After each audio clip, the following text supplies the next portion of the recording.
नमस्कार सर्वांना, तुमचं सर्वांचं स्वागत आहे। कालच्या व्हिडिओत आपण बघितलं की श्रावण महिन्यात जर उपवास असेल तर काय खावे, काय खाऊ नये व खाण्याची योग्य पद्धत कोणती, खाताना काय काळजी घ्यावी। पण आज आपण बघणार आहोत ज्यांचे उपवास नाही त्यांनी श्रावण महिन्यात काय खायला पाहिजे व काय टाळायला पाहिजे।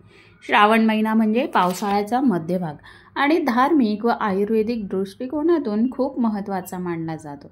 या महिन्यात आहारावर विशेष लक्ष देणं गरजेचे असते, कारण वातावरणात आर्द्रता वाढलेली असते, पचनशक्ती कमकुवत झालेली असते आणि रोगप्रतिकारशक्ती सुद्धा कमी होते। त्याचबरोबर वात आणि कफ हे दोष वाढण्याची शक्यता असते। यामुळे आयुर्वेद सांगतो की या काळात शरीरात साचलेले दोष म्हणजेच टॉक्झिन्स बाहेर टाकण्यासाठी हलका, पचायला सोपा आणि सात्विक आहार घ्यायला हवा। तर मी आज एक लिस्ट सांगणार आहे की श्रावणामध्ये कोणते पदार्थ खावेत व कोणते पदार्थ टाळावेत। तर पहिले बघूया श्रावण महिन्यात खाण्यासाठी योग्य पदार्थ कुठले। पहिलं तर साबुदाणा, जो की ऊर्जा देतो व पचनास हलका असतो। त्यानंतर राजगिरा, ज्याच्यामुळे प्रोटीन आणि फायबरचा चांगला स्रोत असल्यामुळे पचनास हलका असतो। त्यानंतर शिंगाडा पीठ, रताळे, बटाटे, त्यानंतर स्वीट पोटॅटो, जे की पचनास सोपे असतात, अँटीऑक्सिडंट्सने भरपूर असतात। त्यानंतर गूळ, जो पचन सुधारतो व सर्दीवर नियंत्रण ठेवतो। त्यानंतर आलं, लिंबू, सर्व जे की डिटॉक्सिफाय करणारे आहे व पचनक्रिया सुद्धा सुधारतात। त्यानंतर लसूण खायचा आहे, जो की वात, कफ नियंत्रित करतो, रोगप्रतिकार शक्ती वाढवतो। त्यानंतर हिरव्या भाज्या, ज्याच्यात मेथी, पालक, शेपू ह्या खायच्या आहे, ज्याच्यात फायबर्स, आयर्न भरपूर असतात। पण ह्या भाज्या खाताना एक लक्षात ठेवायचं आहे की व्यवस्थित धुवून शिजवूनच खायच्या आहेत। त्यानंतर फळांमध्ये सफरचंद, डाळिंब, चिकू, पेरू, केळी हे फळं तुम्ही खाऊ शकता, ज्याच्यामुळे रोगप्रतिकारशक्ती वाढते। त्यानंतर दूध प्यायचं आहे, जो की प्रोटीन आणि कॅल्शियमचा उत्तम स्रोत आहे। त्यानंतर ताकसुद्धा घ्यायचं आहे, पण संध्याकाळी ताक पिणं हे टाळायचं आहे। हे होतं सर्व खायची पदार्थ। आता बघणार आहोत काय खायचं नाही।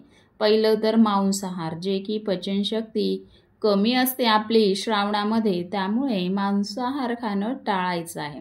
त्यानंतर अंडी, मासे, मटण, जे की शरीरात उष्णता वाढवतात, पचनशक्ती बिघडवतात। त्यानंतर फास्ट फूड म्हणजे पिझ्झा, बर्गर, समोसे, पाणीपुरी, कारण याच्यामुळे जंतू संसर्गाची शक्यता वाढते व पचायला जड असतात। त्यानंतर कोल्ड्रिंक्स, आईस्क्रीम, जे की सर्दी खोकला वाढवतात। रात्री दही खाणं टाळायचं आहे। त्यानंतर अति आंबट पदार्थ म्हणजे लोणचं, चिंच, आमसूल, जे पित्त वाढवतात। त्यानंतर शिळं अन्न, जे की बॅक्टेरिया वाढवू शकतात व अपचन होऊ शकतं। त्यानंतर अति तळलेले पदार्थ, ज्याच्याने ॲसिडिटी, अपचन, त्वचेचे विकार होऊ शकतात। त्यानंतर फणस, सीताफळ, बोरं, जे की पचायला जड आहेत व कफ वाढवतात।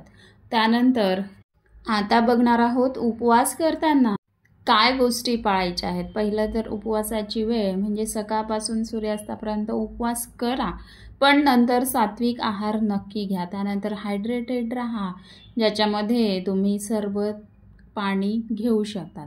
त्यानंतर काहीच नाही खायचं तर त्यावेळेस साबुदाणा खिचडी, थालीपीठ तुम्ही खाऊ शकतात एनर्जी टिकवण्यासाठी। त्यानंतर गोड पदार्थ खायचा आहे, म्हणजे शिरा गुळाचा, त्यानंतर खीर, ते पण गुळाचीच।